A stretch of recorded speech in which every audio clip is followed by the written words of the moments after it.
வணக்கம் என் அன்பு சகோதரர்களே, எல்லாருக்கும் வாழ்த்துக்கள். நம்ம சேனலில் நான் அடிக்கடி சொல்லுவேன், எனக்கு உங்கள்கிட்ட நேரடியாக பேசணும்னு ஆசைப்பட்டால் நான் சொல்லிடுவேன். இப்போ ரொம்ப நாள் கழிச்சு மறுபடியும் பார்க்குறேன். வணக்கம். இப்போது நமக்கு புது புது வேக்கன்சி நிறையா வந்துக்கிட்டு தான் இருக்குது. நம்ம யூடியூப் சேனல் லிங்க் இருக்கிறதுனால வெளியே இருக்குது எனக்கு வேலை கொடுக்குற அவ்வளோருமே நம்ம தமிழ் பாய்ஸ் அங்கே செட்டில் ஆனவங்க தான் தராங்க. அதனால் வேலையில் பற்றி எந்த பிரச்சனையும் இல்லை, பேமெண்ட் கொடுக்கல் வாங்கல எந்த பிரச்சனையும் இல்லை. சம்பளமும் நல்ல நல்ல சம்பளங்கள் எடுத்து தராங்க. அதை தான் உங்களுக்கு நான் கொடுக்குறேன். இப்போ சென்னை ஆஃபீஸ் மறுபடியும் ரன் ஆகிக்கிட்டு இருக்கனால ஈஸியாக என்னை வந்து நீங்கள் பார்க்கலாம். அதுதான் நான் பேசுவேன். பேசுகிற எல்லோரும் வர்றதில்ல, அவங்க ஒரு பயத்தோட ஒரு தயக்கத்தோடு தான் நிற்பாங்க. அதனால் நான் என்ன சொல்லேன்னு வாங்க. ஓகே, உங்களுக்கு என்ன வேலை பிடிச்சிருக்கு, என்ன பட்ஜெட்டில் இன்னும் நான் டிசைட் பண்ணுறேன். நீங்கள் அதுக்கு ரெடி பண்ணிவிட்டு வாங்க. இன்றைக்கி இல்லைனாலும் என்றைக்காக நீங்கள் வரணுங்கிறது தான் என்னுடைய ஆசை. இல்லைனா நீங்கள் என்கிட்ட ஒரு சில ஆலோசனைகள் கன்சல்டன்ட் கேட்பேன், நான் சொல்லிக் கொடுக்குறேன்.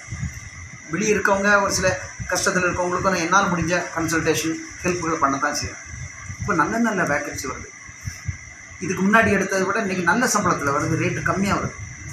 அதில் யூரோப்பியன் கண்ட்ரி வருது, Norway, Denmark, Sweden, Romania, Lithuania, இப்படி ஜெர்மனி, எல்லாம் நல்ல நல்ல நல்ல சம்பளத்தில் வேலை.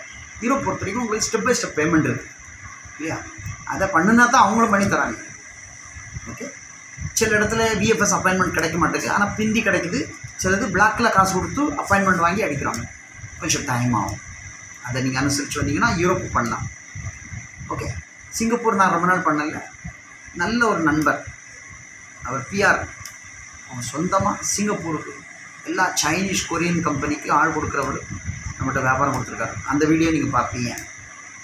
அப்போ சிங்கப்பூருக்கு யாராவது போனோம்னா சிவியை மட்டும் அனுப்புங்க, அட்வான்ஸே கிடையாது. ஐபி வரது வரைக்கும் என்ன கேட்டுக்கிறேன்னா தான் ஆள் எடுத்து அட்வான்ஸ் இல்லாமல் இறக்கணும். நல்ல நல்ல சம்பளத்துக்கு சிங்கப்பூருக்கு. ஓகே, அந்த ஒவ்வொரு ஜாப்பை பற்றிய டீட்டெயில்னு இன்னும் நீங்கள் பார்ப்பீங்க. முக்கியமாக நான் இப்போ சொல்ல போகிறதே கனடா. ஓகே, இது கனடா நிறைய இடத்துல நடக்காது. இந்த சின்ன சின்ன அட்வான்ஸ் வாங்கிட்டு அந்த காரியம் அப்படியே போயிடும்.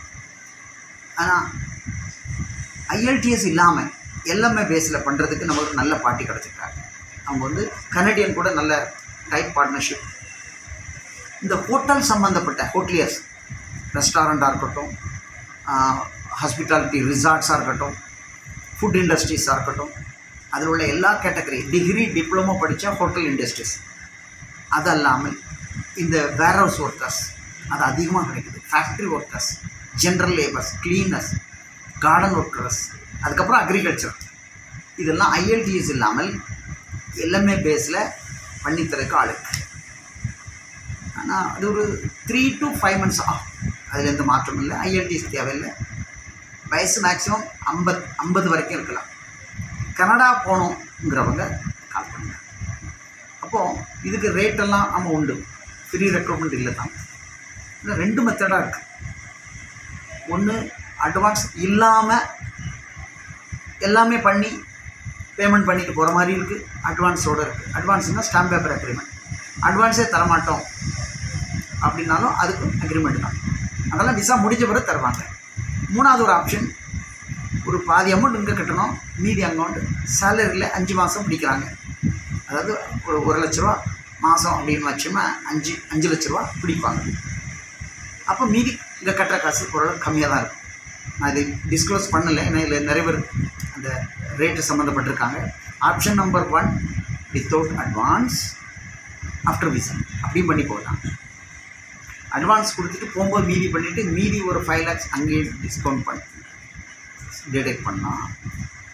ஓகே, இப்படி வெரைட்டியாக இருக்குது. கனடா போகிறவங்க நீங்கள் எனக்கு கால் பண்ணுங்கள். நான் அந்த ஃபோன்லேயே உங்களுக்கு கன்சல்டேஷன் சொல்லிடுவேன். இல்லை போகணும் அப்படின்னா உங்கள் பட்ஜெட்டு எனக்கு சொல்லிட்டா போதும், அதுக்கு தான் செஞ்சு கொடுக்கலாம். புரியுதா? ஏன்னா அங்கே செஞ்சு கொடுக்குறவங்க ஜென்வனாக பண்ணாங்க. ஆள் இறங்கிக்கிட்டு இருக்கு. அவங்கள்ட்ட விசிட் வேணாலும் இறங்கலாம், இல்லைன்னா ஒர்க் பெர்மிட்லேயும் இறங்கலாம். அவ்வளோ வாண்டட் வச்சுருக்குறாங்க. அதனால் உங்களுக்கு கண்டிப்பாக கிடைக்கும். இது கிடைக்காதுங்கிற நம்பிக்கையில் இதுக்கு முன்னே கொடுத்துருக்கலாம். சில இடங்களில் 30,000 கொடுத்தேன், 50,000 கொடுத்தேன், இதெல்லாம் நடக்காதுங்க. இவன் வாங்கி தின்றுவான், அவன் வாங்கி தின்றுவான், மேலே காசு போகாது. அப்படி போச்சுன்னா எனக்கு ரொம்ப வேண்டாம், ஒரு 2 1 ஃபைல் வாங்க. ஓகே, சில ஃப்ரெண்ட்ஸ்கள் இருப்பாங்க, ஒருத்தருக்கு செய்து கொடுக்குறேன் பாருங்கள். எங்கள் தொழில் இதுதான். எங்களுக்கு யூடியூப் இருக்கிறதுனால எங்கிட்ட பழகின அவ்வளோ பேருமே நம்ம தமிழ் பசங்க தான். ஆங்காங்கே இருக்கிறாங்க, எனக்கு உதவி பண்ணுறாங்க. ஓகே, அவங்களுக்கு ஒரு பெனிஃபிட், நமக்கு பேமெண்ட் சேஃப்டி, ஏறி இறங்கினா அவங்க ரிசீவ் பண்ணிக்கிறாங்க. இதை நான் வழக்கமாக செஞ்சு கொடுத்துருக்கேன். அதனால் நீங்கள் வாங்க, வேறு ஒன்றும் இல்லை, ரொம்ப பேசி ஒன்றும் இல்லை. இந்த கனடா பண்ணுறவங்களாம் சரி, இதுமாதிரி சிங்கப்பூர் ஒர்க்காக இருக்காது, யூரோப் ஒர்க்காக இருக்கட்டும், என்கிட்ட பேசுங்க. ஓகே, அதுக்கப்புறம் என்ன செய்யணும்? ஏன்னா இன்றைக்கி பணம் இல்லைனாலும் இன்னொரு 4 மாதம் கழிச்சு உங்களுக்கு பணம் ரெடி ஆச்சுன்னா பண்ணலாம். யூரோப்பியன் கண்ட்ரியில் இந்த மாதிரி சேலரி டிடக்ஷன் பண்ணுறதுக்கு ஆள் இல்லை, சிங்கப்பூர்லேயும் அப்படி இல்லை. இந்த கனடா மட்டும் ஒரு 5 lakhs அங்கே டிடெக்ட் பண்ணுற மாதிரி ஒரு வாய்ப்பு இருக்குது. ஓகே, அப்போ மீதி இங்கே கட்ட வேண்டிய இருக்கும் இல்லையா, அது எவ்வளோ, அந்த பட்ஜெட் உங்கள்கிட்ட இருக்கா? அட்வான்ஸ் இருந்தும் செய்து கொடுக்குறோம், அட்வான்ஸே கொடுக்க மாட்டோம்னாலும் நான் செஞ்சு கொடுக்குறேன், எல்லாம் இன் ரைட்டிங். ஏன்னா எனக்கு அதை பற்றி பயம் இல்லை, செஞ்சு கொடுக்குறாங்க. ஓகேவா? ஸோ அதனால் அவ்வளோதான், வேறு வாங்க நம்ம பேசுவோம். தேங்க்யூ.